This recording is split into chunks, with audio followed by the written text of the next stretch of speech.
My phone buzzed just as I stepped out of the hospital morgue. A message. From her. "I'll be home late. Board meeting ran long."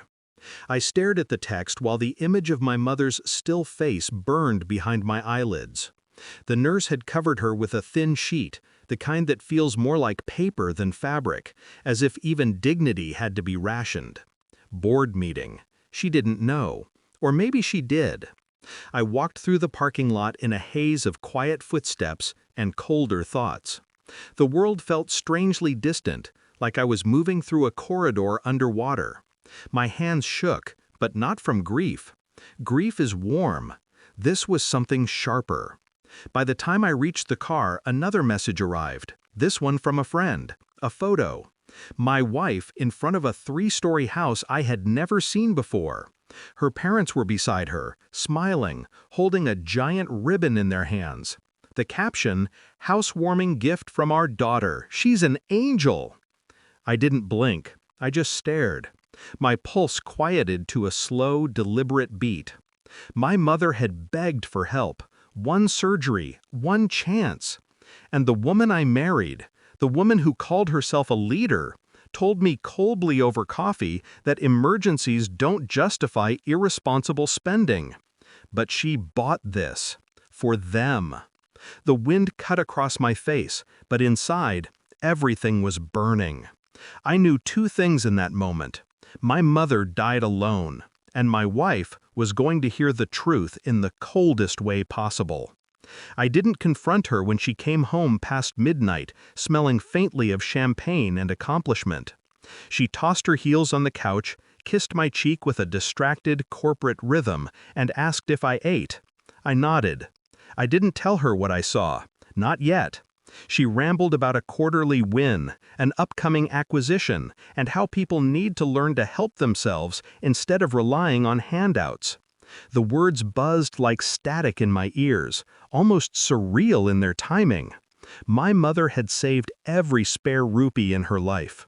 She asked for help once. Just once. Later that night, I lay awake while she slept beside me, her breathing even, peaceful, as if she hadn't carved a cavern inside my chest. The next morning she left early for a leadership retreat. I sat at the kitchen table with her parents' house photo printed in my hands. Perfect lighting, perfect landscaping, perfect betrayal. The more I studied it, the more details surfaced. Her purse on the grass, the realtor's brochure tucked under her arm, the way her father rested his hand proudly on her shoulder. She was glowing. Not a hint of struggle. Not a hint of hesitation. Money wasn't the issue. Choice was. And she chose them. Every memory of her refusing my mother, the cold tone, the clipped phrases, replayed with cinematic clarity. I felt something shift inside me. A door closing. A silence forming. I didn't shout. I didn't break anything. I simply began to plan. I started with bank records. She never hid things well from someone who knew how she thought. She lived like a CEO even at home. Digital footprints everywhere, neat folders, predictable patterns. I found the transfer within minutes. $380,000.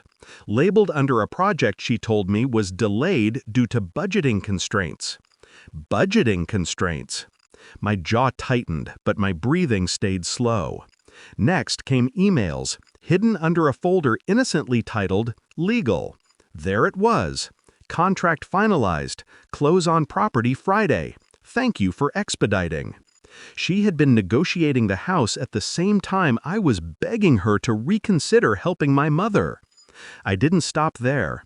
I traced every transaction for the past 6 months. Gift receipts, furniture orders, renovation plans, a damn jacuzzi she paid for in full. For them. I sat back, surrounded by proof, the room silent except for the low hum of the refrigerator. Anger should have exploded. Instead, it settled, heavy, cold, grounding. I knew what I needed to do. I made a call. One call. Her parents invited us to dinner the next night. Celebration, they said. Perfect. Dinner was held at their new home, of course. When we walked in, her mother hugged her, thanking her again. They didn't even try to hide their excitement. She glanced at me, perhaps sensing my stillness, but dismissed it. She always assumed silence meant compliance. Throughout the meal, they praised her generosity. Her father raised a toast to a daughter who always takes care of family. Family. The word hit like a blade. She smiled, basking in their admiration, tasting validation like fine wine. Then she looked at me across the table. "Everything okay?" she asked. I nodded once. I slid a thin envelope across the wood toward her. She frowned, opened it, and pulled out the printed financial records, the house purchase, the transfer, the renovations. Color drained from her face in a slow, precise fade. "What is this?" she whispered. I didn't answer. I didn't need to. Her parents looked between us, confused. The air thickened, stretching the silence into something unbearable. Then her voice broke. You went through my accounts?" I stayed calm, too calm, and that terrified her. I finally spoke. "My mother died yesterday." The room froze. Her fork slipped from her hand. Her lips parted, but no sound came. "I couldn't afford the surgery. You said it wasn't the right time financially." I tapped the papers. "But this was." Her father leaned forward. "There must be a misunderstanding." "No," I said, still looking only at her. "There isn't." Her breath turned sharp. I didn't know she was that bad." "You should have." I cut in softly. "You didn't hear me." Silence. Her parents stared at her, realizing the truth inch by inch, horror carving itself into their expressions. She reached for my hand. I pulled it away. And then the final blow, the one that shattered everything. I've filed for separation. The documents will be delivered tomorrow. I'm done financing a woman who chooses convenience over humanity. Her mother gasped. Her father stood up abruptly, but she just crumbled. The confident CEO collapsing into a person who finally saw the damage she caused. I left the house without another word. No shouting, no dramatic exit, just walked out. The night air felt colder than usual, almost clean.